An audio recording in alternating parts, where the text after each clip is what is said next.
அவரது முடி ஒரு பணக்கார நிலகருப்பு நிறம், சரியான அலைகளில் அவரது முதுகில் கீழே விழுந்தது. சந்தனத்தின் நறுமணத்துடன் நறுமணம் கொண்டது. இளைஞனின் கண்கள் தாமரை இதழ்களைப் போல பிரகாசித்தன. அவர் நகரும் போது பிரகாசமாக பிரகாசித்தது. அவரது மெல்லிய இடுப்பு மற்றும் தொப்புளை மறைத்த ஒரு நேர்த்தியுடன் அவரது கழுத்தில் ஒரு பிரகாசமான ஆவணம் தெளிவான வானத்தில் மின்னலைப் போல பிரகாசித்தது. அதே நேரத்தில் அவரது மணிக்கட்டில் மென்மையான ஜெபமாலைகள் இருந்தன.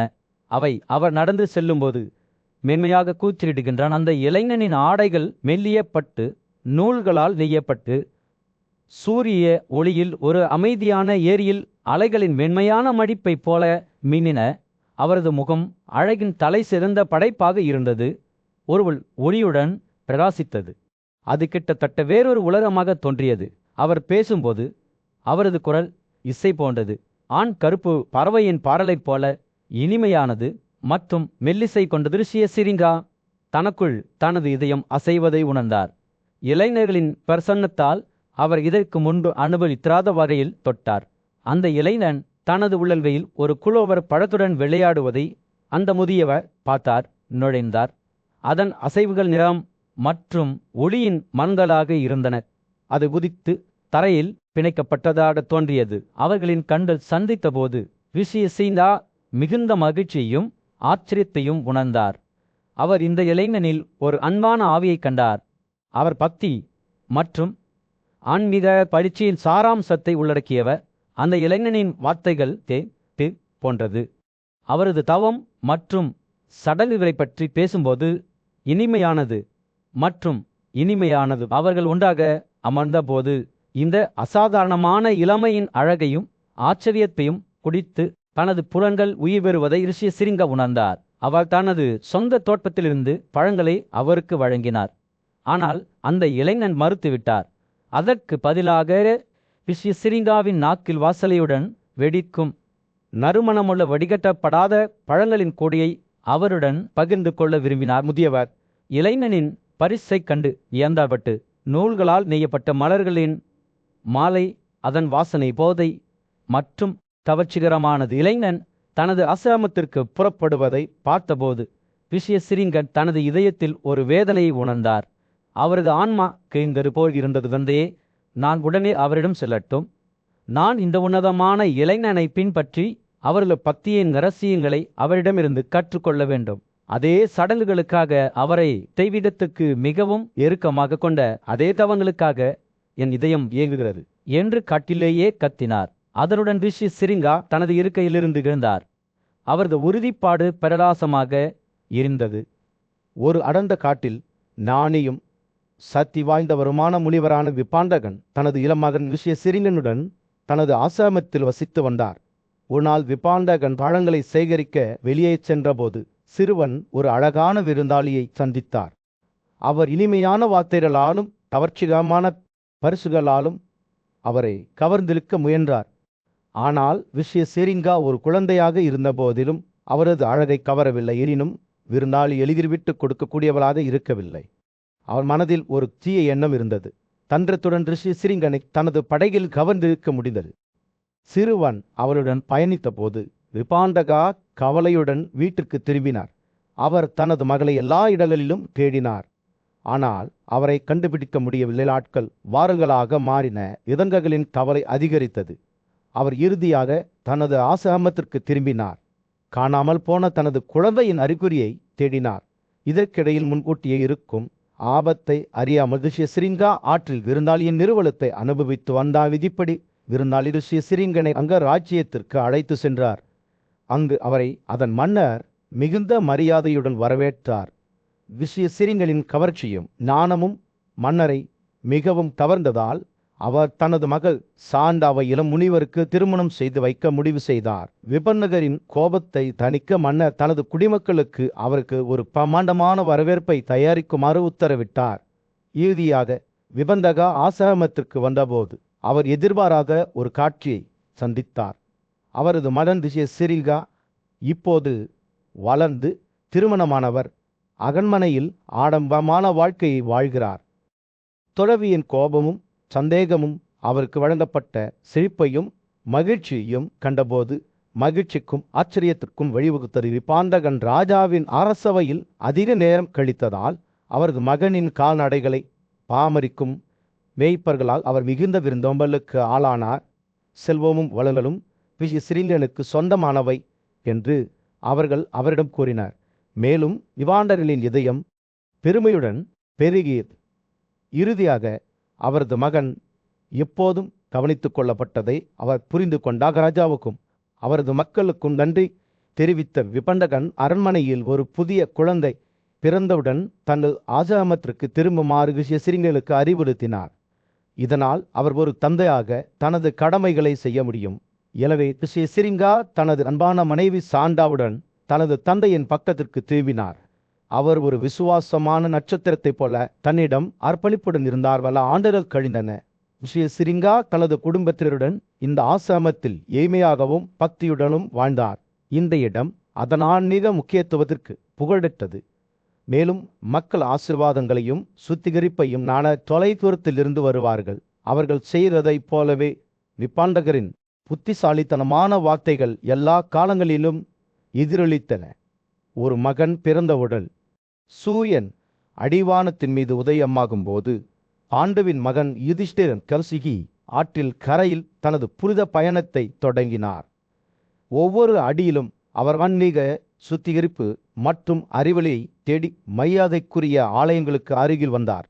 பரந்த கடலுடன் கண்ணை நதி சங்கமிக்கும் இடத்திற்கு செல்லும் போது பழநாள ஞானத்தின் கிசுகிசுக்களை மென்மையான காற்று சுமந்தது. அவர்கள் கடலை அடைந்த போது யுதிஷ்டிரர் அதன் நீரில் ஒரு புனிதமான பாய்ச்சலை நிகழ்த்தினார்.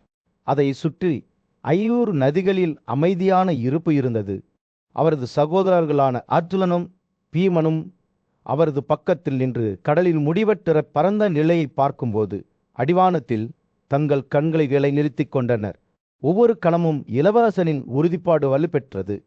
ஏனெனில் இந்த பயணம் அவரது தைரியத்தையும் நம்பிக்கையும் சோதிக்கும் என்று அவருக்கு தெரியும். முனிவரும் வழிகாட்டியுமான லோவுசா யுதிஷ்டிரரை அணுகி ஞானத்தின் வார்த்தைகளை பேசினார். கலிங்க பழங்குடியினர் வசிக்கும் இந்த நிலம் கடவுள்களால் ஆசீர்வதிக்கப்பட்டுள்ளது. வையரணி நதி அதன் வழியாக பாய்கிறது. விசுவாசிகளின் பிரார்த்தனைகளை மேலே வானத்திற்கு எடுத்து செல்கிறது. அவர் பேசும்போது நோவுசா அவர்களை ஒரு புனித இடத்தை நோக்கி அழைத்து சென்றார். அங்கிருத்தா கடவுள் ஒருத்தியாக மிருகத்தை கைப்பற்றினார். மற்றவர்களின் சொத்துக்களை மதிக்க கடவுளால் நிலைவூட்டப்பட்டது. அந்த பழங்கால கதையின் நினைவுகள் அங்கே நின்றிருந்த அனைவரின் மனதிலும் பொறிக்கப்பட்டிருந்தன. கடவுள்களே தனக்கு சொந்தமில்லாததை ஆசைப்படுவதை எதிர்த்து எச்சரித்திருந்தனர். மரியாதையுடன் அவர்கள் ஒரு பலியை செலுத்தி அவரது கோபத்தை பணித்தனர். எனவே கடவுள் மிருகத்தை கைவிட்டு தெய்வீக சமாஜத்திற்குள் மறைந்து விட்டார். யுதிஷ்டிரரும் அவரது தோழர்களும் வைதனி நதியை அடைந்த போது அவர்கள் அதன் கரையில் இறங்கி தங்கள் மூதாதையர்களுக்கு காணிக்கைகளை வழங்கினர். இளவரசரின் இதயம் ஒரு புனிதமான செயலின் சக்தியை பிரதிபலிக்கும் போது உணர்ச்சியால் பெருகியது. ஒரு நீதியான செயலின் சக்தி எவ்வளவு பெரியதாக இருக்க வேண்டும் என்று அவர் கூச்சலிட்டார். தன்னை மரண புரிதலுக்கு அப்பாற்பட்ட பகுதிகளுக்கு கொண்டு சென்றதாக உணர்ந்தால் லோசா தெரிந்தே புன்னரைத்தார். ஏனென்றால் அவர் அவர்களை யதார்த்தத்தில் துணி மெல்லிய இடத்திற்கு அழைத்து சென்றார். ஜெபம் மற்றும் பிரார்த்தனைகளின் ஒளிகள் காற்றில் எதிரொலித்தன. காற்றை 3 லட்சம் யோஜனைகளிலிருந்து எடுத்து சென்றன. தன்னிறைவு பெற்றவரின் தெய்வீக காடுகளை பார்த்தபோது யுதிஷ்டிரரின் கண்கள் பிரமிக்க தொடங்கிய. விஸ்வகர்மா ஒரு காலத்தில் ஒரு மகத்தான தியாகத்தை செய்திருந்தார். மேலும் தன்னிறைவு பெற்றவர் காசபாவுக்கு முழு பூமியையும் பரிசாக வழங்கியிருந்தார். ஆனால் பூமி தெய்வம் கொடுக்கப்பட்ட போது அவள் மனச்சோர்வும் கோபமும் அடைந்தாள். அவளுடைய தலைவிதி பாதாள உலகில் முத்திரையிடப்படும் என்று அஞ்சினாள். அவளுடைய அவலநிலையால் நகர்த்தப்பட்ட காசியபார் தனது கோபத்தை தணிக்க ஒரு பிராயச்சித்த செயலை செய்தார். அவர்கள் இந்த புனித தலத்தில் நின்றபோது லோமாசா அதன் மறைக்கப்பட்ட முக்கியத்துவத்தை வெளிப்படுத்தினார். அந்த இடம் ஒரு பலிபீடமாக இருந்தது. இது ஒரு புனிதமான கட்டமைப்பின் வடிவத்தை வெளிப்படுத்தியது. பண்டைய இந்தியாவின் சாம்ராஜ்யத்து வசம்பாயனர் மன்னர் யுதிஷ்டிரர் மற்றும் அவரது சகோதரர்களுடன் பெரும் முக்கியத்துவம் வாய்ந்த ஒரு கதையை பகிர்ந்து கொண்டார். இது இணையற்ற சக்தி மற்றும் ஞானத்தின் முனிவான மதிப்பிற்குரிய பரசுராமரை பற்றி பேசும் ஒரு கதையாகும். பரசுராமரின் புனித பூமிக்கான பயணம் ராமரால் முன்கூட்டியே கணிக்கப்பட்டது. அவர் தன்னிச்சையாக எல்லாவற்றையும் அறியும் திறனை கொண்டிருந்தார். சந்த சுழற்சியின் மதம் அதனால் நெருங்கியது.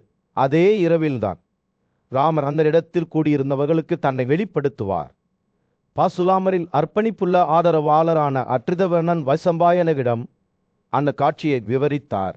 நாளை இந்த இரவின் முடிவில் சந்திரனின் போக்கின் மறவதனால் அஸ்தமிக்கும் அந்த சந்தர்ப்பத்தில் மான்களின் தோலை அணிந்து கொண்டு அவரது தலைமுடியை ஒரு புடைத்த விருதென வடிவத்தில் அணிந்திருப்பதை காண்பீர்கள். இந்த கதை வெளிவரும்போது கதவியனின் மகன் அதுலனை பரசுராமர் வென்றார் என்ற வரலாற்றை சொல்லுமாறு யுதிஷ்டிர அற்றிதவனிடம் கேட்டுக்கொண்டார். 1000 கரங்களுடனும் தண்டத்தால் செய்யப்பட்ட ஒரு தெய்வீக வாகனத்துடனும் இருந்த இந்த வலிமையான மன்னர் அளவிட முடியாத அளவிற்கு சக்தி வாய்ந்தவராக வளர்ந்து அனைத்து உயிரினங்களையும் ஒடுக்கினார். கடவுள்களே, ராமர் இந்த கொடுங்கோலாய் வெல்வது ராசியம் என்று கருதிலர். வடார் காட்டின் மையப்பகுதியில் கதி என்ற பெரிய மன்னர் தவத்தில் வாழ்ந்தார். அவருக்கு அவரது மகள் சத்யவதி பிறந்தாள். அவளுக்கு வயதாகிவிட்ட போது பிரிகுவின் மகன் வீழ்ச்சிகா அவளை திருமணம் செய்து கொள்ளுமாறு கேட்டுக்கொண்டார். இருப்பினும் தனது மகளின் காதலம் ஒற்றை கருப்பு காதுகளுடன் உடைய 1000 கடற்படை குதிரைகளை வரதட்சணையாக வழங்க வேண்டும் என்று காதி நிபந்தனை விதித்தார். பிச்சிரா இந்த நிபந்தனையை ஏற்றுக்கொண்டார். ஆனால் கடலின் கடவுளானவர்களால் இறுதியில் அவருக்கு தேவையான குதிரைகளை பரிசளித்தார். சத்யவதிக்கும் ரிச்சிகாவுக்கும் இடையிலான ஒற்றுமை தெய்வங்களால் ஆசீர்வதிக்கப்பட்டது. அவரது மாமனார் பிரிகு அவர்களின் திருமண கொண்டாட்டத்திற்கு வந்தபோது அவர் தனது மருமகளுக்கு ஒரு வரத்தை வழங்கினார். அவள் விரும்பியதை அவள் கேட்கலாம். தனது தாயின் ஊக்கத்துடன் சத்யவதி தனது மகன் ஒரு போர் வீரனின் குலத்துடல் பிறக்க வேண்டும் என்று கேட்டுக்கொண்டார். ஆனால் ஒரு பூசாரி மனிதனாக அவரது பத்தியால் மகிழ்ச்சி அடைந்து பிரிகு இந்த விருப்பத்தை நிறைவேற்ற ஒப்புக்கொண்டார். தெய்வீக சாரம் நிறைந்த 2 பானைகள் அரிசி மற்றும் பாலை அவர்களுக்கு வழங்கினார். அவர்களின் பருவத்தில் குளிக்கவும் தயாரிக்கப்பட்ட உணவை உட்கொள்ளும் போது குறிப்பிட்ட மரங்களை தனித்தனியாக தழுவிக்கொள்ளவும் அறிவுறுத்தினார். இருப்பினும் சத்யவதியின் தாயார் பரஸ்யமாக பானைகள் மற்றும் மரங்களை மாற்றினார். இதனால் அவரது மருமகள் அரிசியின் தவறான பானையை எடுத்து தவறான மரத்தை தழுவியதை பிறகு உணர்ந்தார். சத்யவதிக்கு ஒரு வீரனின் குணத்துடன் ஒரு மகன் பிறப்பார் என்றும் அவருடைய தாயார் நீதியின் பாதையை பின்பற்றும் ஒரு வலிமையான மகளை பெற்றெடுப்பார் என்றும் பிரிகு முன்னறிவித்தார். பண்டைய இந்தியாவின் அடர்ந்த காடுகளில் தமதகி என்கிற புகழ்பெற்ற முனிவர் தனது அர்ப்பணிப்புள்ள மனைவி வேணுகாவுடன் ஒரு எளிய ஆசிரமத்தில் வசித்து வந்தார். வேத மற்றும் புனித தவங்களை படிப்பதில் அர்ப்பணிப்புடன் ஜமதக்தியின் பெயர் அவரது அசைக்க முடியாத பக்திக்கு ஒரு சான்றாக நாடு முழுவதும் எதிரொலித்தது. அவரது மனைவி வேணுகார் சமமாக பற்றியுள்ளவர், தூய்மை மற்றும் எளிமையான வாழ்க்கையை வாழ்ந்தார். அவர்களுக்கு 5 மகன்கள் இருந்தனர். 4 மூத்த சகோதரர்கள் மற்றும் ராமர் என்ற இளைய மகன். அவர்கள் எல்லா வகையிலும் விதிவிலக்காக இருப்பார்கள். ஒரு நாள் குடும்பத்தின் மகன்கள் பழங்களை சேகரிக்க வெளியே சென்றபோது வேணுகா எப்போதும் போலவே தனது இதயம் தூய்மையாகவும் குளிக்க சென்றார். இருப்பினும் வீடு திரும்பியதும் அவர் கவனக்குறைவாக மாடிகாவத்தின் மன்னர் சித்தார்த்தரை பார்த்தார். அவரது கம்பீரமான வடிவம் அவரது மனதில் ஒரு அழியாத அடையாளத்தை விட்டு சென்றது. கவர்ச்சியின் விரைவான தருணம் அவருக்குள் ஒரு சட்டவிரோத ஆசையை தூண்டிவிட்டது. இதனால் அவர் ஆற்றின் நீரில் கரைபடினால் தனது மனைவியின் அத்துமீறலை கண்டறிந்ததும் ஜமதக்தி ஆத்திரத்திலும் ஏமாற்றத்திலும் மூழ்கிவிட்டார். அவர் அவர்களில் மூத்த மகன் நிருமானவனை வரவழைத்தார். அதைத் தொடர்ந்து சுசேனாவாசு, ரிசவாசு மற்றும் இறுதியாக ராமர் கடுமையான வெளிப்பாட்டுடன் அவர்கள் ஒவ்வொருவருக்கும் தங்கள் தாயின் வாழ்க்கையை முடிவுக்கு கொண்டு வருமாறு அறிவுறுத்தினார். ஆனால் அவர்கள் பயத்தால் முடங்கினர். ஒரு வார்த்தையும் பேச முடியவில்லை. ஜமதக்தியின் கோபம் தீவிரமடைந்தது. அவர் தனது மகன்களை சபித்தபோது அவர்களை முட்டாள்தனமாக மாற்றி உயிரற்ற பொருட்களைப் போல அசையாமல் விட்டுவிட்டார். இளைய மகனான ராமர் இறுதியாக ஆசிரமத்துக்கு வந்து தனது தந்தையின் கடுமையான கட்டளையை சந்தித்தார். என் மகனே, எந்த தயக்கமும் இல்லாமல் உன் பொல்லாத தாயை கொல்லு கையில் ஒரு கோடாரியை கொண்டு ராமர் தைரியமாக தனது தாயின் தலையை துண்டித்தார். ஜனாதிபதியின் கோபம் உடனடியாக குறைந்தது. அவர் தனது ஒப்புதலை வெளிப்படுத்தினார். நீ இந்த கடினமான பணியை என் கட்டளையின்படி செய்தாய். நல்லொழுக்கத்தில் தேர்ச்சி பெற்றவள் ராமர் தனது தாயை மீண்டும் உயிர்ப்பிக்க வேண்டும் என்றும் இந்த கொடூரமான செயலின் நினைவால் தான் வேட்டையாடப்படக்கூடாது என்றும் கேட்டுக்கொண்டார். தனது சகோதரர்கள் தங்கள் முந்தைய வேலையை மீண்டும் பெறவும் போர்க்களத்தில் நிகரற்றவர்களாக மாறவும் நீண்ட ஆயுளை கொண்டிருக்கவும் அவர் விரும்பினார். யமதத்தி தனது எல்லையற்ற அன்பையும் பக்தியையும் வெளிப்படுத்தி இந்த ஆசைகள் அனைத்தையும் வழங்கினார். இருப்பினும் காலப்போக்கில் கர்த்தவீரின் துணிச்சலான மகனான அர்ஜுனன் ஆசிரமத்திற்கு வந்தபோது ஒரு புதிய சவால் எழுந்தது. அவர் ரேணிராவால் அழைக்கப்பட்டார். ஆனால் அவருக்கு கிடைத்த வரவேற்பில் திருப்தி அடையவில்லை. இதயத்தில் ஆணவத்துடன் வேத சடங்குகளுக்கு ஆள் வழங்கிய புனித பசுவை பிடித்து கொண்டு காடுகளை அழிக்கத் தொடங்கினார். ராமர் வீட்டிற்கு திரும்பி சென்றபோது அவர் வெளியே இருந்தபோது நடந்த சம்பவங்களை தனது தந்தை விவரிப்பதை கண்டார். துக்கமடைந்த பசு தனது கன்று குட்டியை நோக்கி கீழே இறங்குவரை கண்ட ராமரின் இதயம் கோபத்தால் பெருகியது. அவர் அர்ஜுனனை நோக்கி விரைந்தார்.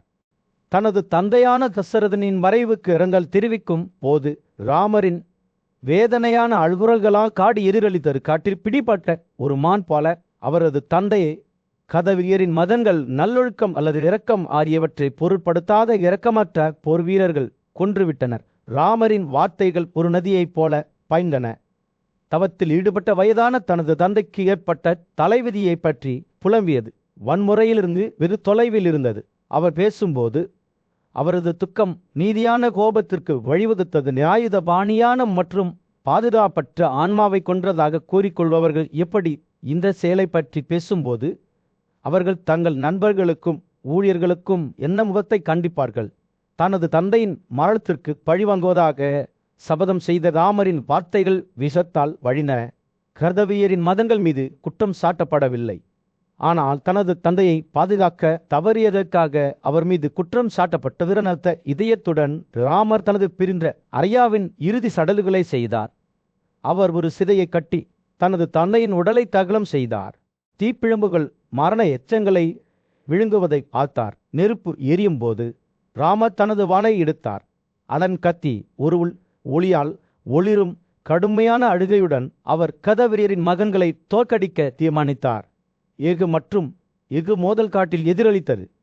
ராமர் வீரர்களுக்கு எதிராக தனியாக போராடினார். அவரது வாள் அவர்களின் அணிகளில் வெட்டப்பட்டது. யாரும் நிற்கவில்லை. 3 முறை அவர் கர்தவீரிய மதங்களை பின்தொடர்ந்த கசத்திரியர்களை வீழ்த்தினார். 7 முறை அவர் அனைத்து போராளிகளின் பழங்குடியினரையும் அழித்தார். சமந்தபன்சக என்று அழைக்கப்படும் பாதையில் பூமி ரத்தத்தால் சிவந்தது. அங்கு 5 சிவப்பு ஏரிகள் பாய்ந்தன. ராமர் தனது வீழ்ந்த எதிரிகள் மீது வெற்றி பெற்றபோது பிறகு குலத்தைச் சேர்ந்த நிச்சிகா என்ற முனிவர் அவருக்கு ஒரு பாவையில் தோன்றினார். முனிவரின் வார்த்தைகள் ஆலோசனையையும் வழிகாட்டலையும் அளித்தன. ஏகத்துடன் தனது கோபத்தை அடக்க ராமரை வலியுறுத்தின. ராமர் இந்த வார்த்தைகளுக்கு செரிசாய்த்தார். ஏனெனில் உண்மையான வலிமை வன்முறையில் இல்லை, ஆனால் சுய கட்டுப்பாட்டிலேயே உள்ளது என்பதை அவர் அறிந்திருந்தார். தனது கோபத்தை செலவழிப்பதன் மூலம் ராமர் மேலும் உன்னதமான முயற்சிகளுக்கு திரும்பினார். அவர் 10 வியாமன்கள் அகலமும் 9 உயரமும் கொண்ட தங்க பலிபீடத்தை கட்டி அதை ஞானியான காசியபருக்கு பரிசாக வழங்கினார். பிராமணர்கள் இந்த பலிபீடத்தை பங்குகளாக பிரித்து அவர்களுக்கு கண்டவயாமர்கள் என்ற பெயரை பெற்றனர். இந்த பூசாரிகள் மீதான மரியாதையின் அடையாளமாக ராமர் பூமியை காசியபருக்கு வழங்கினார். அதன் பராமரிப்பை அவரிடம் ஒப்படைத்தால் அமரில் பயணம் அங்கு முடிவடையவில்லை. அவர் ஒரு கடுமையான தவத்தில் ஈடுபட்டார். மகேந்திர மலைகளில் வசித்து வந்தார். அங்கு அவர் உலகத்திற்கு தொலைந்து போனார். இருப்பினும் அவரது புராணக் கதை வளர்ந்தவுடன் அவரது இருப்பு நாடு முழுவதும் உணரப்பட்டது. பூமியில் வாழ்ந்தவர்கள் ராமரை ஒரு சக்தியாக கருதினார். விரோதமான நகரங்களை வென்றவர் மற்றும் பெரிய பிறகு குலத்தின் வாரிசு சந்திரன் அதன் 14வது நாளை அடைந்தபோது ஞானியும் நீதியுமான மன்னரான யுதிஷ்டிரர் தனது புனித பயணத்தை தொடங்கிய போது அவருடன் அவரது இளைய சகோதரர்களும் தெய்வீக கிருஷ்ணரும் இருந்தனர். அவர்களின் இலக்கு கடற்கரையோரம் தொடர்ச்சியான புனித குளியல் இடங்களாக இருந்தது. ஒவ்வொன்றும் கடைசி இடங்களை விட அதிக மரியாதைக்குரியவை. இந்த புனித இடங்களில் ராஜாவும் அவரது தோழர்களும் தங்கள் குளியல் எடுத்து தங்கள் மூதாதையர்களுக்கும் கடவுள்களுக்கும் வணக்கம் செலுத்துவார்கள். மேலும் இருமுறை பிறந்த வகுப்பின் மதிப்புமிக்க தலைவர்களுக்கு செல்வங்களை விநியோகிப்பார்கள். அவர்கள் பயணித்தபோது கடலுக்குள் நேரடியாக பாய்ந்த மாபெரும் கோதாவரி நதியை அடைந்தனர். இங்குதான் யுதிஷ்டிரர் தனது பாவங்களிலிருந்து தூய்மை பெற்றார். இது அவருக்கு மிகுந்த ஆன்மீக முக்கியத்துவம் வாய்ந்த தருணம். தங்கள் யாத்திரையை தொடர்ந்த அவர்கள் அர்ஸ்தியரின் பெயர் என்று அழைக்கப்படும் புனித இடத்துக்கு வந்தனர். அங்கு காற்று அடர்த்தியாகவும் மற்றொரு உலக தூய்மையுடனும் இருந்தது. கிறிஸ்தரும் அரசரும் இந்த புனித தலங்களில் குளித்தனர். இங்குதான் கிறிஸ்தர் அர்ஜுனின் நம்ப முடியாத சாதனையின் கதையை அவர்களுக்கு சொன்னார். இது மிகவும் அசாதாரணமான ஒரு கதையாகும். அதன் பிரமாண்டத்தைக் கண்டு கடவுள்களும் கூட ஆச்சரியப்படுவதாக கூறப்படுகிறது. கிறிஸ்தர் தங்கள் சகோதரர் அர்ஜுனனின் செயல்களை விவரித்தபோது ராஜாவும் அவரது தோழர்களும் மிகுந்த கவனத்துடன் கேட்டனர். இந்த புனிதமான இடத்தில் அவர்கள் அதிக நேரம் கழித்தபோது யுதிஷ்டிரர் கடற்கரையோரம் வாழ்ந்தவர்களுக்கு ஆயிரக்கணக்கான பசுக்களை வழங்கினார். அவர் எங்கு சென்றாலும் மகிழ்ச்சியையும் செழிப்பையும் பரப்பினார். அர்ஜுனனும் அவரது சகோதரர்களும் எப்படி ஒரு குறிப்பிடத்தக்க கன்னி பரிசை வழங்கினர், தெய்வீகத்துடனான தங்கள் பிணைப்பை மேலும் பலப்படுத்தினர் என்பதற்கான கதைகளையும் பகிர்ந்து கொண்டனர். அவர்களின் பயணம் அடுத்ததாக அவர்களை காட்டிற்கு அழைத்துச் சென்றது. அங்கு தெய்வங்கள் ஒரு காலத்தில் தோவரம் செய்தன. நல்லொழுக்கமுள்ள ஆட்சியாளர்கள் புனித சடங்குகளை செய்தனர். இதுதான் யுதிஷ்டிர பிச்சிராவின் மகனின் அற்புதமான பலிபீடத்தை பார்த்தார். இது நல்லொழுக்க வாழ்க்கை வாழ்ந்தவர்களின் வழிபாட்டுக்கு ஏற்ற இடமாகும்.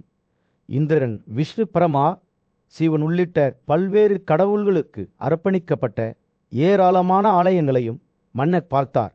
இந்த புனித வளாகங்களில் அவர் சுற்றி திரிந்தபோது வைத்துக் கொள்ளப்பட்ட பல விரதங்களை கடைபிடித்து ஏராளமான ரத்தினங்களை பரிசுகளாக வழங்கினார். ஆன்மீக புத்துணர்ச்சியையும் சுத்திகரிப்பையும் நாடி அனைத்து புனித இடங்களிலும் தன்னை மூழ்கடித்தார். இறுதியில் அவர் சுர்பரக்காவுக்கு திரும்பினார்.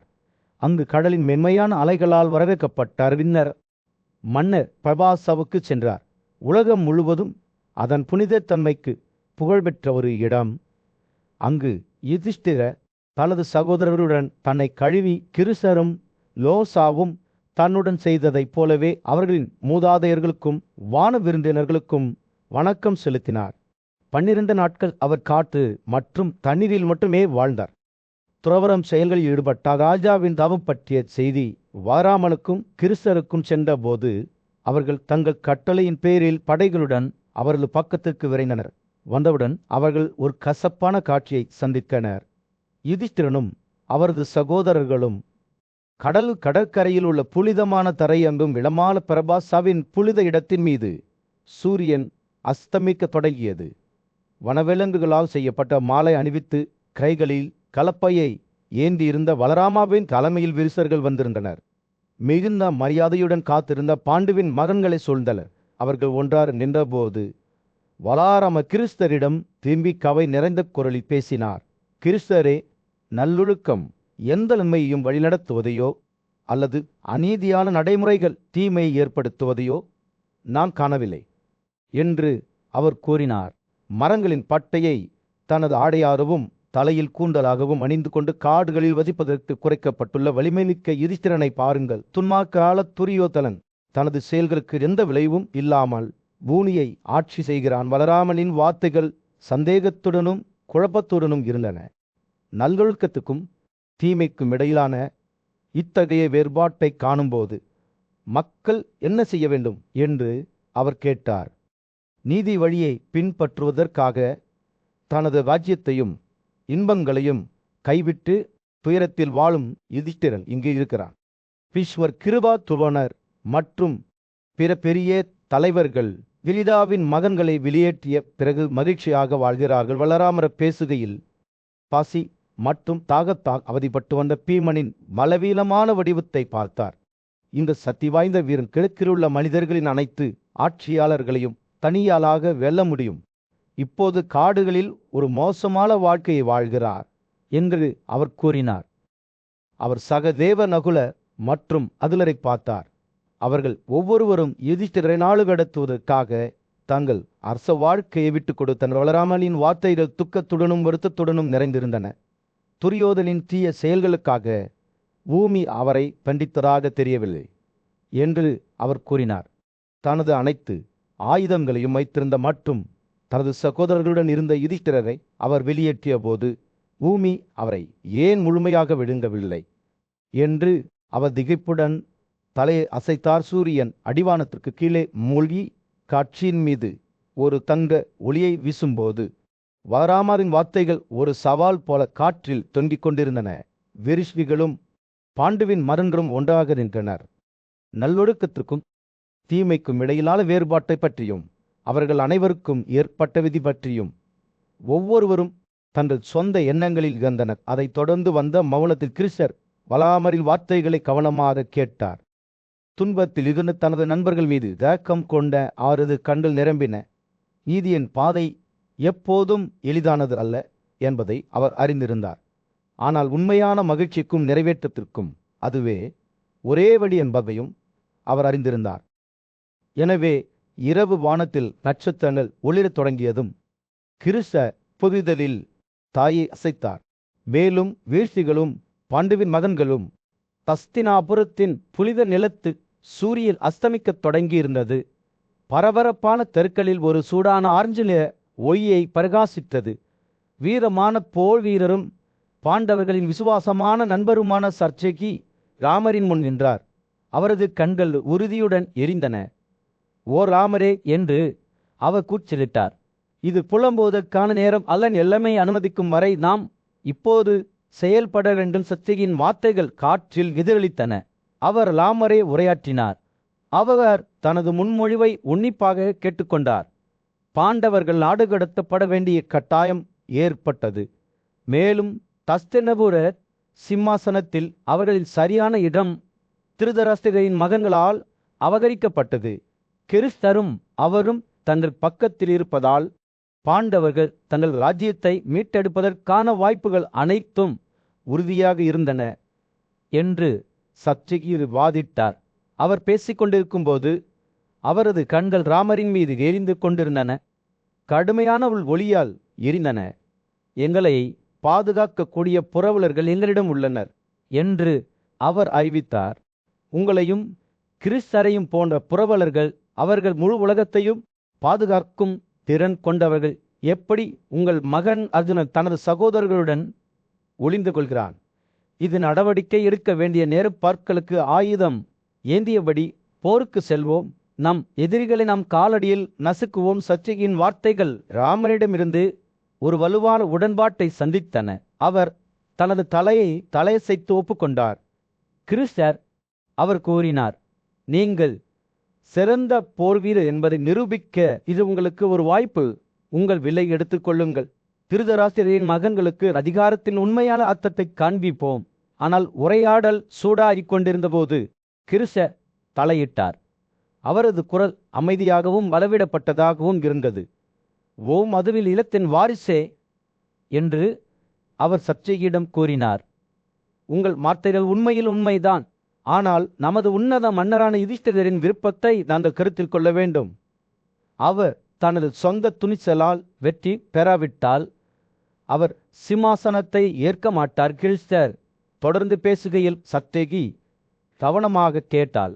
இது தவிர போரில் ஒப்பிட முடியாத 2 வலிமையான வீரர்களான பீமனும் அதுலனும் நம்மிடம் உள்ளன. இரட்டையர்களான நகுலனும் சகதேவனும் தங்கள் பக்கத்திலேயே இருப்பதால் நமது எதிரிகளுக்கு என்ன வாய்ப்பு உள்ளது? நமது எதிரிகளின் வலிமையை நாம் குறைத்து மதிப்பிடக்கூடாது. ஆனால் நம்மால் காத்திருக்க முடியாது. கிருஷ்ணரின் வார்த்தைகள் சத்யகியின் தலையசைப்பை சந்தித்தன. அவர் நிலைமையின் தீவிரத்தை புரிந்து கொண்டார். நான் பார்க்கிறேன் என்று அவர் கூறினார். பின்னர் நாம் எச்சரிக்கையுடனும் மூலோபாயத்துடனும் செல்வோம். போருக்கு தயாராவோம். ஆனால் விழிப்புடன் இருப்போம். மாறிவரும் சூழ்நிலைகளுக்கு ஏற்ப மாற்றியமைப்போம். உரையாடல் முடிவுக்கு வந்தபோது இரு நண்பர்களும் பரஸ்பர மரியாதை மற்றும் புரிதலில் ஒரு களத்தை பகிர்ந்து கொண்டனர். அவர்களின் வார்த்தைகள் வரலாற்றின் போக்கை வடிவமைக்கும் என்பதை அவர்கள் அறிந்திருந்தனர். மேலும் நீதி மேலோங்குவதைக் காண அவர்கள் உறுதியாக இருந்தனர். இறுதி விடுமுறையுடன் சர்டேகியும் கிறிஸ்தரும் ராமருடன் பிரிந்தனர். தங்கள் வீடுகளுக்கு திரும்பினர். பாண்டவர்கள் தொடர்ந்தனர். பண்டைய இந்தியாவின் புனிதமான நிலத்தில் பக்தி, தியாகம் மற்றும் ஆன்மீக அறிவொளியை பின்தொடர்வது பற்றி பேசும் ஒரு அற்புதமான கதை வெளிப்பட்டது. கடந்த காலத்தில் மன்னர் நேரிகா இங்கு ஒரு மகத்தான தியாகத்தை செய்ததாக கூறப்படுகிறது. இது சக்தி வாய்ந்த இந்திரனை மகிழ்வித்தது. இடி முழக்கம் செலுத்தும் கடவுள் விரோதமான நகரங்களை அழித்தார். மன்னர் சோமா சாறு ஒரு புனித அமுதத்தை வழங்கியது. இந்திரனுக்கு புத்துயிர் அளித்தது மற்றும் அவரது இதயத்தை மகிழ்ச்சியால் நிரப்பியது. இந்த முக்கியமான நிகழ்வை கொண்டாட இந்திரன் உட்பட தெய்வங்களும் கூடியிருந்த போது அனைத்து உயிரினங்களின் பாதுகாவலர்களும் அவர்களுடன் இணைந்தனர். அவர்கள் ஒன்றாக முன்னெப்போதும் இல்லாத அளவில் பல்வேறு தியாகங்களை செய்தனர். இந்த சடங்குகளை எளிதாக்கிய மந்திரி பூசாரிகள் மீது ஏராளமான காரியங்களை பொழிந்தனர். சக்தி வாய்ந்த ஆட்சியாளரான அமுதராசர் நேரிகாவில் அடிச்சோடுகளை பின்பற்றி 7 குதிரை பலிகளின் போது இந்திரனை தனது சொந்த சோமா சாற்றை வழங்குவதன் மூலம் திருப்திப்படுத்தினார். இந்த பிரமாண்டமான காட்சியில் சடங்கில் பயன்படுத்தப்படும் பொருட்கள் கூட தங்கத்தால் வடிவமைக்கப்பட்டன. இது ராஜாவின் இணையற்ற தாராள மனப்பான்மைக்கு ஒரு சான்றாகும். புகழ்பெற்ற முனிவரான நோவுதா இந்த புனிதமான நிலத்தின் நல்லொழுக்கங்களை பற்றி மன்னர் யுதிஷ்டிரரிடம் பேசினார். பூமியின் பாதுகாவலரான கய 7 அற்புதமான தியாகங்களை செய்ததை அவர் நினைவு கூர்ந்தார். அங்கு இந்திரன் சோம பழச்சாறு குடித்து மகிழ்ச்சி அடைந்தார். மேலும் பூசாரிகள் எண்ணற்ற செல்வத்தால் வெகுமதி பெற்றனர். ராஜாவின் பெருந்தன்மைக்கு இணையே இல்லை. ஏனெனில் தங்கத்தால் வடிவமைக்கப்பட்ட பேச்சு தெய்வத்தின் உருவங்கள் கூட நிலத்தில் அனைத்து மூலைகளிலிருந்தும் அந்த புனித சாதியினருக்கு பரிசுகளாக வழங்கப்பட்ட. நலவுசா தனது கதையை தொடர்ந்தபோது காயாவில் இறுதி இலக்கை பற்றி அவர் பேசினார். இந்திரனின் பகுதிகளை அடைவது. இதை அடைய அவர் பல்வேறு இடங்களில் எண்ணற்ற தியாக குறியல்களை அமைத்திருந்தார். பூமியின் மேற்பரப்பில் எந்த இடமும் இல்லை. எனவே புனிதமான பயோசிலி நதியில் குளித்தவர் காயாவின் அடிச்சோடுகளை பின்பற்றி கடவுள்களின் பகுதிகளை அடைவார் என்று கூறப்பட்டது. யுதிஷ்டிரரும் அவரது சகோதரர்களும் இந்த கதையால் ஆழமாக ஈர்க்கப்பட்டனர். அவர்கள் தங்கள் பாவங்களை கழுவ முயன்று பயோசினி நதியில் குளிக்க முடிவு செய்தனர்.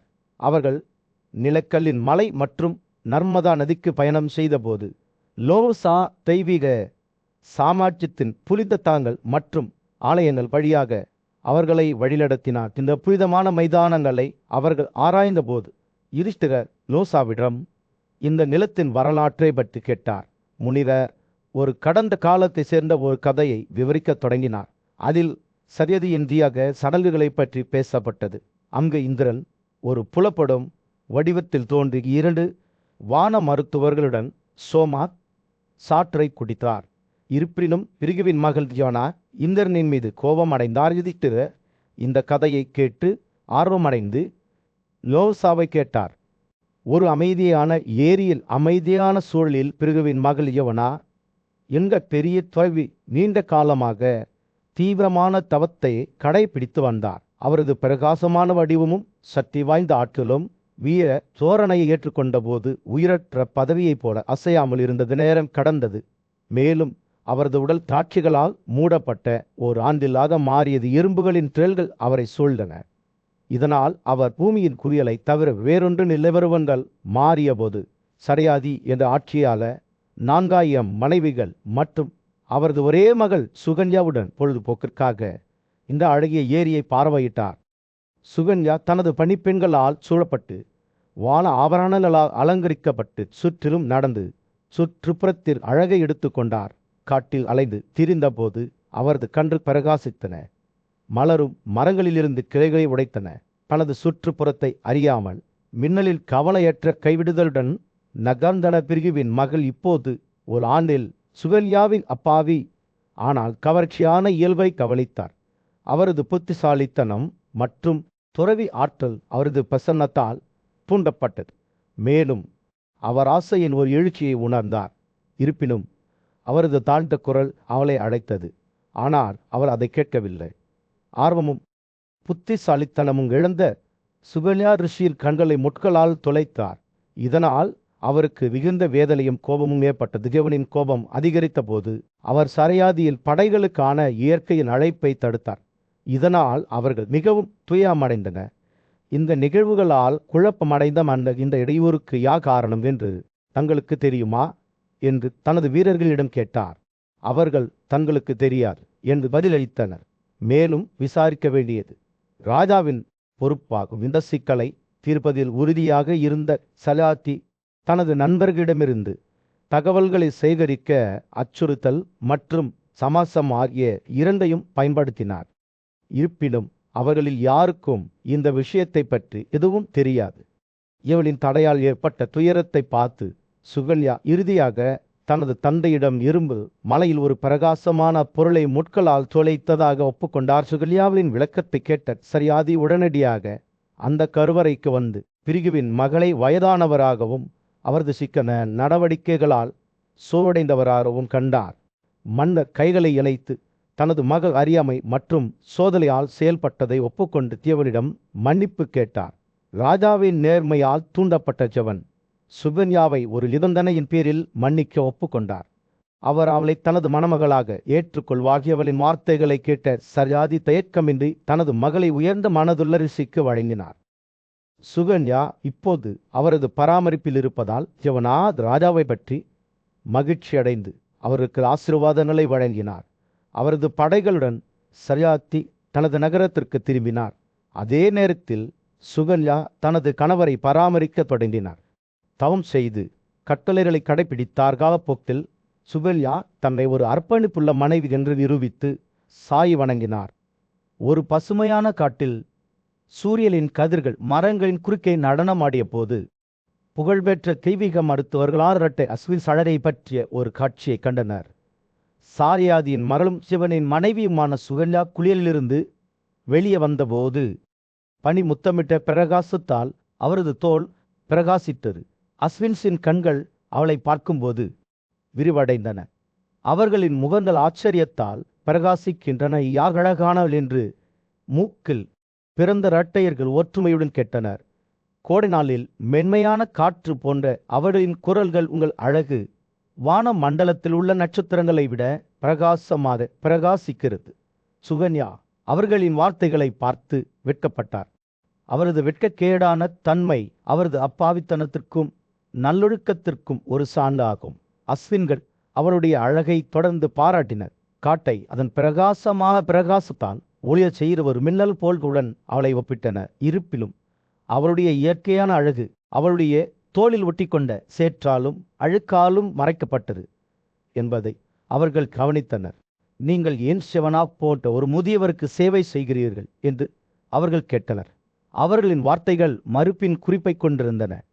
எங்களில் ஒருவர் உங்கள் தேவைகளை பூர்த்தி செய்து உங்களுக்கு மகிழ்ச்சியை தர முடியும். சுகன்யாவின் இதயம் பக்தியால் பெருகியது. அவள்தான் என் கணவர் ஜெவலுக்கு கட்டுப்படுகிறேன். அவரது விசுவாசத்தில் எனக்கு சந்தேகமில்லை என்று பதிலளித்தாள். அவரது வார்த்தைகளால் தடையின்றி அஸ்வின்ஸ் ஒரு தீர்வை முன்வைத்தார்.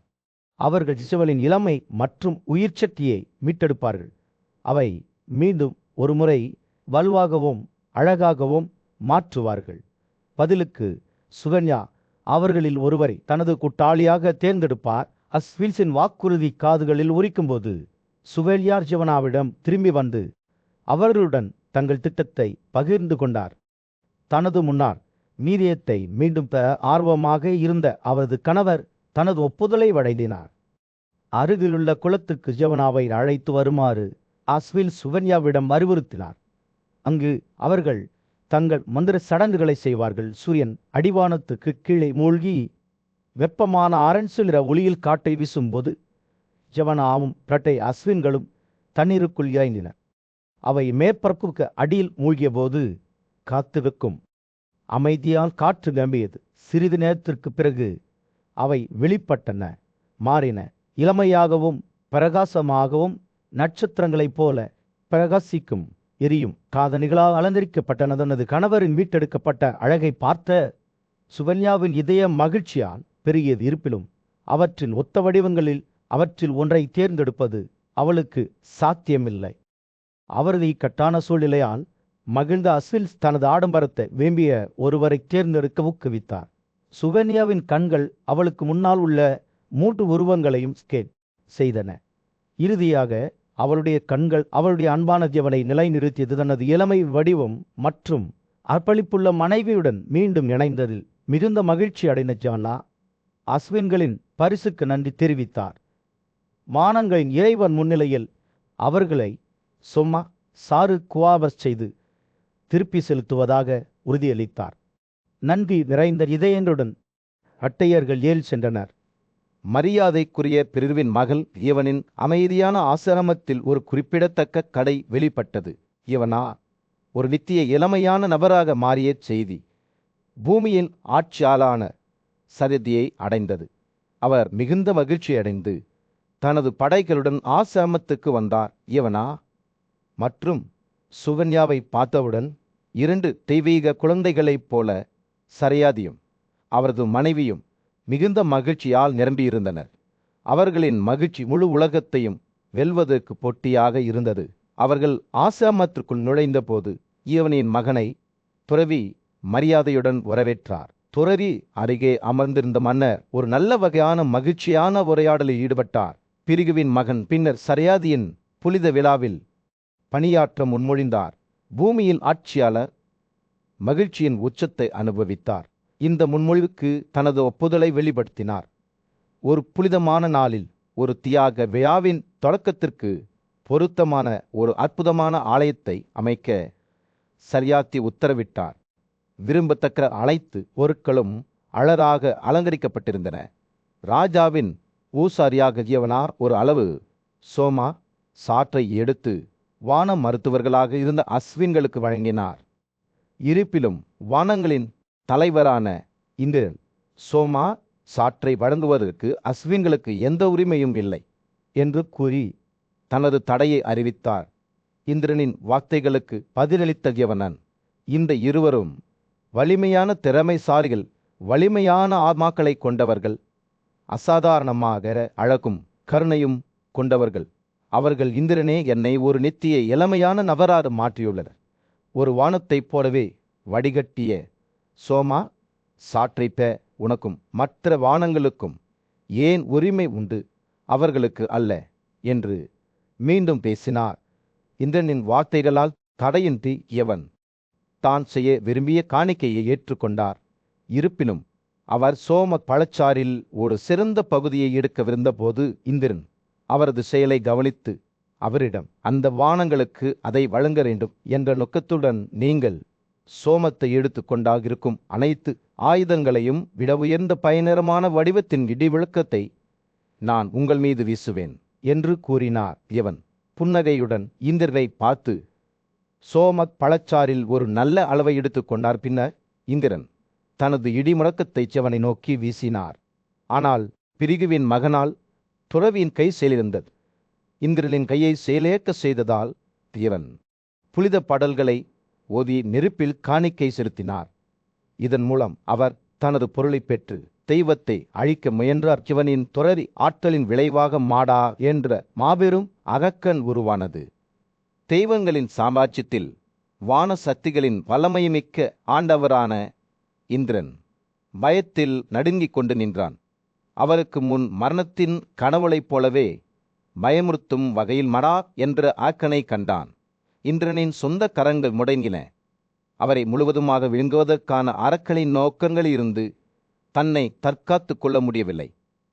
தன்னை காப்பாற்றுவதற்கான அவநம்பிக்கையான முயற்சியில் இந்திரன் தனது வாயின் மூளைகளை மீண்டும் மீண்டும் நக்கினார். அவரது பயமும் கவலையும் தெளிவாக தெரிந்தன. அனைத்து நம்பிக்கையும் இழந்துவிட்டதாக தோன்றிய போது பிரிகுவின் புத்திசாலித்தனமான மற்றும் சக்தி வாய்ந்த மகனான யவனா சம்பவ இடத்தில் தோன்றினார். பயத்தால் சித்திரவதை செய்யப்பட்ட இந்திரன் யவனின் கருணையை கெஞ்சி தனது சார்பாக தலையிடுமாறு கெஞ்சினார். ஓ பிரிகுவின் மகனே, இந்திரன் அழுதார். இந்த நாளிலிருந்து 2 அஸ்விசுக்கும் சோமா சார் கிடைக்கும் என்று நான் உண்மையாக உங்களுக்கு சொல்கிறேன். எனக்கு இரக்கம் காட்டுங்கள். எனது முயற்சி ஒருபோதும் பயனற்று போவாது. இந்திரனின் வார்த்தைகளால் தனது கோபத்தை விரைவுபடுத்திய ஜெவனன் விரோதமான நகங்களை இடிப்பவரை விடுவித்தார். பின்னர் அவர் மாதாவை அழித்து கடவுள்களின் சாம்ராஜ்யத்திலிருந்து வெளியேற்றினார். தனது கையின் அலைகளால் எவள் மாதாவை விநியோகித்தார்.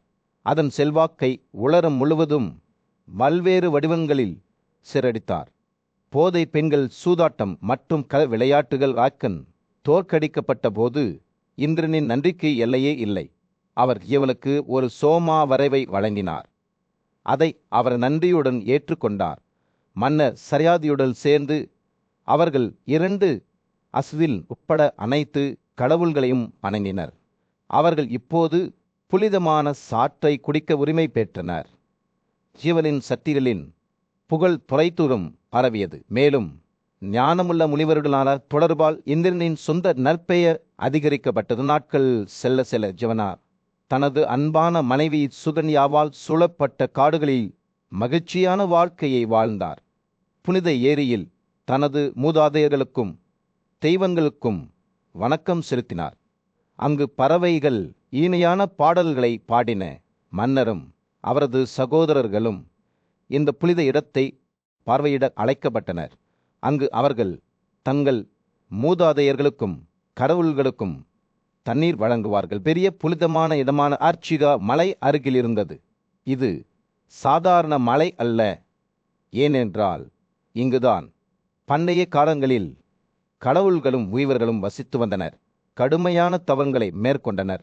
பட்டையர்கள் நாரா மற்றும் நாராயணன், அதே போல் சக்தி வாய்ந்த துறவிகள் சாந்தனு மற்றும் சுலகா அனைவரும் இந்த இடத்திலிருந்து நித்திய பகுதிகளை அடைந்தனர்.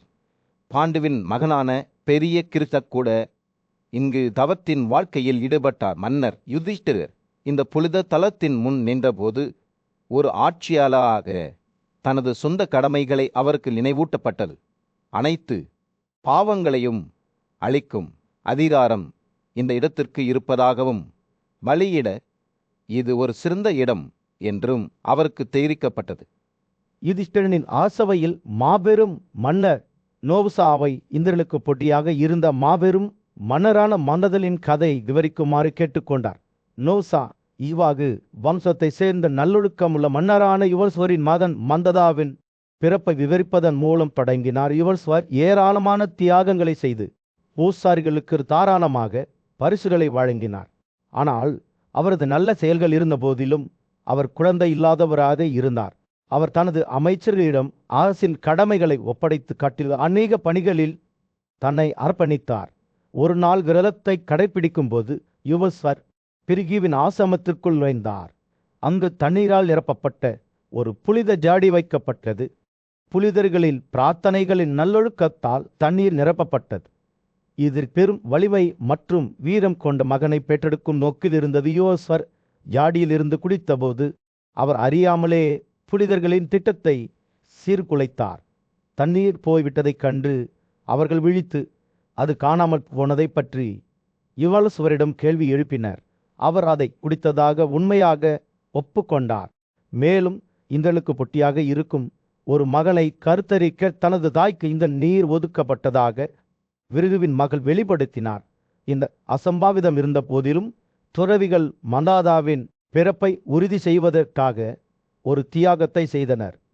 யுவல்ஸ்வர் சூரியனைப் போல பிரகாசிக்கும் மகனை பெற்றெடுப்பதற்கு 100 ஆண்டுகள் கடந்தன. சக்தி வாய்ந்த வலிமையுடனும் அளவிட முடியாத பளபளப்புடனும் இந்திரனின் விரலை உரிசுவதால் சிறுவனுக்கு மந்தாதகென்று பெயர் இடப்பட்டது. மந்தாதார் வளர்ந்தபோது அவர் தனது சொந்த உதவி பெறாத மனசக்தியின் மூலம் புனித கற்றல் மற்றும் ஆயுத அறிவியல் உட்பட அனைத்து அறிவையும் பெற்றார். அவர் அதர்வா என்ற விலை கொண்டிருந்தார். இது ஒரு ஊடுருவ முடியாத அன்சல் கோட் மற்றும் ஏராளமான கொம்பு முனைகள் கொண்ட அம்புகள். இந்திரனே மந்தராவை சிம்மாசனத்தில் வைத்தார்.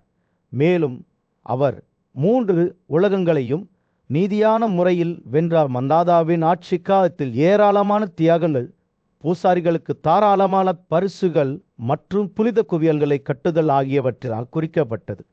அவர் புனிதமான செயல்களை செய்தார். பூமி, கடல் மற்றும் அனைத்து நகரங்களையும் கைப்பற்ற தனது கட்டளையை அனுப்பினார். அவர் தயாரித்த தியாக மைதானங்கள் நாடு முழுவதும் காணப்பட்டன. மேலும் அவர் 10,000 பத்மாக்களை பிராமணர்களுக்கு வழங்கினார். 12 ஆண்டுகள் வறட்சி நீடித்தபோது இந்திரனின் எதிர்ப்புகளுக்கு செவிசாய்க்காமல் மாண்டதார் மழை பெய்தது. சந்திர வம்சத்தில் பிறந்த காந்தாராவில் சக்தி வாய்ந்த ஆட்சியாளரையும் அவர் கொன்றார்.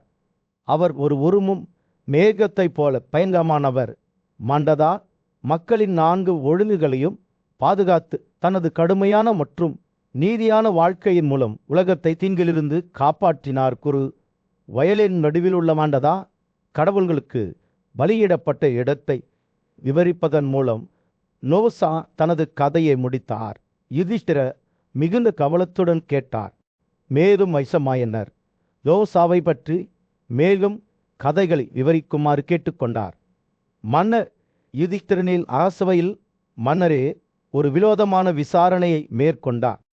சிறந்த பேச்சாளர்களே என்று அவர் நோசாவை நோக்கி, மன்னர் சோமகனுக்கு எவ்வளவு அதிகாரம் மற்றும் வலிமை இருந்தது, அவரது செயல்களையும் அவரது சக்தியையும் பற்றிய துல்லியமான பதிவை நான் கேட்க விரும்புகிறேன் என்று கூறினார். நோசா தனது புத்திசாலித்தனமான மற்றும் அறிவார்ந்த கண்களால் சோமகா மன்னரின் கதையை விவரிக்கத் தொடங்கினார். சோமகா என்ற நல்லொழுக்கம் உள்ள ஒரு மன்னர் இருந்தார். அவருக்கு 100 மனைவிகள் இருந்தனர். அனைவரும் தங்கள் கணவருடன் பொருத்தமாக இருந்தனர். அவர் மிகுந்த அக்கறை காட்டினார். ஆனால் அவர்களில் யாரிடமிருந்தும் ஒரு மகனை பெற முடியவில்லை. நீண்ட காலம் கழிந்தது. அவர் ஒரு மகனற்ற மனிதனை தொடர்ந்தாக ஆண்டுகள் செல்ல செல்ல மன்னர் சோமகல் வயதாகி ஒரு வாரிசுக்காக ஆசைப்பட்டார். ஒரு நாள் அவரது மனைவிகள் பரிசுகள் மற்றும் தானிக்கைகளுடன் அவை சுற்றி இருந்தபோது ஒரு சிறிய எறும்பு அவர்களின் இளமகன் ஜந்துவை அவரது இடுப்பில் குத்தியது. குழந்தையின் தொழிலும் அவர் அரண்மனை முழுவதும் எதிரொலித்தது. தாய்மார்களிடையே துயரத்தை ஏற்படுத்தியது மற்றும் ஒரு கொந்தளிப்பான சத்தம் ராஜாவின் காதுகளை எட்டியது. பின் குடியிருப்புகளில் ஏற்பட்ட சலசலப்பை பற்றி சோமகாவுக்கு உடனடியாக தெரிவிக்கப்பட்டது. அவர் தனது சிம்மாசனத்தில் இருந்து எழுந்து தனது அமைச்சர்கள் மற்றும் குடும்ப பூசாரிகளுடன் சம்பவ இடத்தை நோக்கி விரைந்தார். வந்தவுடன் அவர் தனது மகளின் வலியை குறைத்து பின்னர் தனது உதவியாளர்களுடன் பின்வாங்கினார். வாழ்க்கையில் பலவீனத்தை பற்றி அவர் சிந்தித்தபோதுதான் ஜந்து மீதான ராஜாவில் அக்கறை ஆழமடைந்தது. ஒரே ஒரு மகனை பெற்றுக்கொள்வது என்று அவர் தனது குடும்ப பூசாரியிடம் கூச்சலிட்டார். ஒழுங்கமைக்கப்பட்ட உயிரினங்கள் அனைத்தும் எவ்வளவு தொடர்ந்து நோய்க்கு ஆளாகின்றன என்பதை கருத்தில் கொண்டு ஒரே ஒரு மகனை பெறுவது ஒரு சிக்கல் மட்டுமே. அவர் தனது முயற்சிகள் மற்றும் 100 மனைவிகளுடன் இணைந்த போதிலும் அவர் இன்னும் ஒரு மகனை பார்க்கவில்லை என்று புலம்பினார். வழிநடத்துதலுக்காக தனது குடும்ப குருவிடம் திரும்பிய போது மன்னரின் வார்த்தைகள் விரக்தியால் நிரம்பி வழிந்தன. ஓ பிராமணனிய ஆனவரே, எனக்கு பல மதங்கள் பிறக்க வேண்டும் என்ற நோக்கத்துடன் இந்த நூற்றாண்டின் மனைவிகளை நான் திருமணம் செய்து கொண்டேன். ஆய்வுக்கு பிறகு அவர்கள் எனக்கு பொருத்தமானவர்கள் என்று நான் திருப்தி அடைந்த பிறகு, ஆனால் அவர்களுக்கு யாரும் இல்லை. அவர் தனக்கு 100 மதங்களை வழங்கக்கூடிய சடங்கு ஏதேனும் உள்ளதா என்று கேட்டார். அறிவாளியுமான குடும்ப பூசாரி, ஒரு மனிதனுக்கு ஒரு 100 மகன்கள் கிடைக்கும் ஒரு சடங்கு உள்ளது. அதை செய்ய உங்களால் முடிந்தால் சோமகனே, நான் அதை உங்களுக்கு விளக்குகிறேன் என்று பதிலளித்தார். அவர் பதிலளித்த போது, அது ஒரு நல்ல செயலாக இருந்தாலும் சரி, கெட்ட செயலாக இருந்தாலும் சரி, 100 மகன்கள் பிறக்கக்கூடிய விழாவை நீங்கள் ஏற்கனவே செய்ததைப் போலவே எடுத்துக்கொள்ளலாம். உங்கள் ஆசீர்வதிக்கப்பட்ட சுயம் அதை எனக்கு விளக்கட்டும் என்று சோமகாவின் கண்கள் நம்பிக்கையுடன் பிரகாசித்தன. குடும்ப பூசாரி சடங்கை கோடிட்டு காட்டத் தொடங்கினார். ஒரு தியாகம் நடந்து செல்லப்படும். அவரது ஒரே மகனான ஜந்து காணிக்கையாக செலுத்தப்பட வேண்டும். அரசர் கவனமாக கேட்டார். அவரது தொலைதூர நாட்டில் மன்னர் சோமகன் தனது நம்பிக்கைக்குரிய பிராமண மத குருவான நோமாசா முன் தனது இதயத்தில் ஒரு தீவிரமான ஆசையுடன் நின்றார். ஏராளமான மகன்கள் தனது மரபை தொடர வேண்டும் என்று அவர் ஏந்தினார். அதை செய்ய அவர் எதை வேண்டுமானாலும் செய்ய தயாராக இருந்தார். மிகுந்த பக்தியுடன் அவர் ஞானமான பூசாரியிடம் எதை செய்ய வேண்டுமோ அதை செய்யுங்கள், நான் உங்களை கேட்டுக்கொள்கிறேன். அதற்கு தேவையானதை செய்யுங்கள். நான் பல மகன்களை பெற விரும்புவதால் நீங்கள் பரிந்துரைக்கும் அனைத்தையும் செய்வேன். பிராமணரின் வார்த்தைகள் ஈர்ப்பு மற்றும் புனிதத்தன்மையுடன் இருந்தன. அவர் சடங்கு பலியை தொடங்கும் போது ஜந்திரங்க சிறுவன் பாதிக்கப்பட்டவனாக தேர்ந்தெடுக்கப்பட்டான். துக்கத்தில் மூழ்கிய அவரது தாய்மார்கள் பதவியில் இருக்கும் ஓசாரியிடமிருந்து அவரை பறிக்க முயன்றனர். அவர்கள் விரக்தியுடன் அழுதனர். தங்கள் குழந்தையை இறுக்கமாக பிடித்து கொண்டனர். ஆனால் ஊசாரி உறுதியாக இருந்தார். அவரது பிடி செழிக்கவில்லை. பெண்களின் வேதனையான கூக்குரல்களால் காற்று நிரம்பியது. வேதனையில் கத்தும் பெண் ஓசைகளில் கோரஸ் போல் சடங்கு முன்னேறும் போது ஊசாரி கெண்டுவை அவரது தாய்மார்களிடமிருந்து விலக்கி கொண்டார். அவரை காப்பாற்ற அவர்கள் வெறித்தனமாக முயற்சித்த போதிலும் அவர் இறுதியில் கொல்லப்பட்டு எரித்து கொடுக்கப்பட்டார். பிரசாதத்திற்கு தயாராகி கொண்டிருந்த சுடான கொழுப்பை கண்ட தாய்மார்களின் வேதனை உச்சத்தை எட்டியது. கடுமையான வாசனையால் பெருமிதமடைந்த அவர்கள் மயங்கி ஆழமான மயக்க நிலையில் தரையில் விழுந்தனவாயினும் கூட இந்த தியாகம் எதிர்பார பணை தரும் என்று விதி கட்டளையிட்டது. 10 மாதங்களுக்கு பிறகு மன்னர் சோமகாவுக்கு ஒரு முழு நூற்றாண்டு மகன்கள் பிறந்தனர். ஒவ்வொருவரும் அவரது அர்ப்பணிப்புள்ள மனைவிகளால் கருத்தரிக்கப்பட்டனர். அவர்களில் மூத்த மற்றும் மிகவும் அன்பான மகனான ஜந்து அவரது முதுகில் ஒரு தங்க அடையாளத்துறல் அலங்கரிக்கப்பட்டார். இது அவரது விதிவிலக்கான பகுதியின் அடையாளமாகும். பல ஆண்டுகள் கழிந்தன. சோமகனின் ஆட்சி முடிவுக்கு வந்தபோது அவரது குடும்ப பூசாரிக்கு ஏற்பட்ட பயங்கரமான தலைவிதியை அவர் பார்த்தார். பிராமணர் நரக வேதனையால் பீடிக்கப்பட்டு ஒரு காலத்தில் அவர்களின் புனித சடலுக்கு எரிபொருளாக இருந்த தீப்பிழம்புகளால் துன்புறுத்தப்பட்டார். சோமகனின் இதயம் தனது அர்ப்பணிப்புள்ள ஊழியரிடம் சென்றது. மேலும் இந்த பேரழிவு தனக்கு ஏன் ஏற்பட்டது என்பதை அறிய அவர் கோரினார். நெருப்பால் எரிக்கப்பட்ட அவரது உடலாகிய ஊசாரி உண்மையை வெளிப்படுத்தினார். இது நான் உமது தியாகத்தை செய்ததன் விளைவு. மன்னர் பேரழிவுக்குள்ளானார். அவரது செயல்கள் அவரது விசுவாசமான ஊழியரின் துன்பத்திற்கு வழிவகுத்ததை உணர்ந்தார். மறைந்த ஆண்மக்களுக்கு தண்டனைகளை வழங்கும் தெய்வமான தமராஜாவிடம் இந்த வேதனையிலிருந்து தனது பூசாரியை விடுவிக்குமாறு கெஞ்சினார். ஆனால் தர்மராஜ திசை திருப்பப்பட மாட்டார். மற்றொரு நபரின் செயல்களுக்காக ஒருவர் அனுபவிக்கவோ அல்லது பாதிக்கப்படவோ முடியாது என்று அவர் அறிவித்தார். இவை உங்கள் செயல்களில் பலன்கள் என்கிற பாருங்கள். சோமகன் தடையில் இருந்தார். தனது விசுவாசமான பிராமணர் தனது பக்கத்திலேயே இல்லாமல் ஆசீர்வதிக்கப்பட்ட பகுதிகளுக்குள் நுழைய விரும்பவில்லை என்று வலியுறுத்தினார். அவர்களின் செயல்களின் விளைவுகளில் பங்கேற்க அவர் ஏங்கினார். லோமாசா மன்னர் யுதித்திரு முன் நின்றபோது அவர் மிகுந்த பக்தி மற்றும் ஆன்மீக முக்கியத்துவம் வாய்ந்த ஒரு கதையை விவரிக்கத் தொடங்கினார். இதோ ராஜாவே என்று அவர் தனது குரலில் கூறினார்.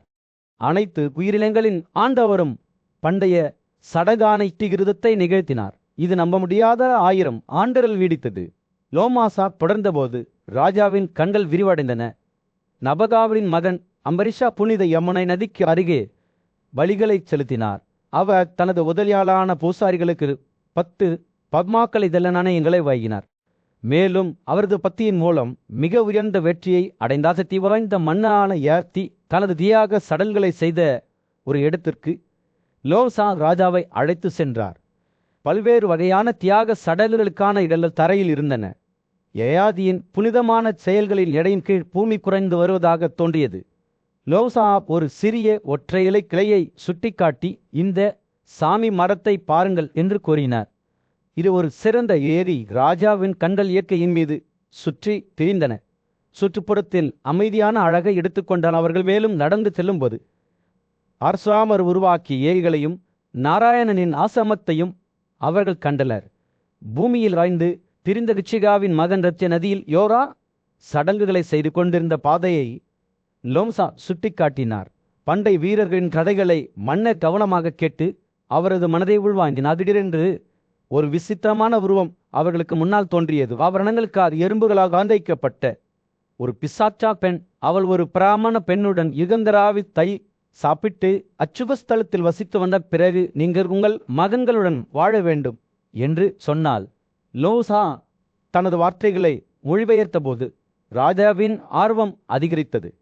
நாம் இங்கே இரவை கழித்தால் நமது அனுபவங்கள் பகல் அனுபவங்களிலிருந்து வித்தியாசமாக இருக்கும் என்று அவர் கூறுகிறார் என்று அவர் விளக்கினார். ராஜா லோசாவை பார்த்தார். அவரது கண்கள் ஆச்சரியத்துடனும் பிரமிப்புடனும் இருந்தன. இது உண்மையில் ஒரு புனிதமான இடம் என்று அவர் கூறினார். இதே இடத்தில் நவுஷாவின் மகன் யாதி தியாக சடங்குகளை செய் விலைமதிப்பற்ற இரத்தினங்களை பரிசளித்தார். அந்த சடலுகளில் இந்திரனின் இன்பம் அவர்களை சுற்றியுள்ள அமைதியான சூழலில் தெளிவாக தெரிந்தது. யமுனை நதியில்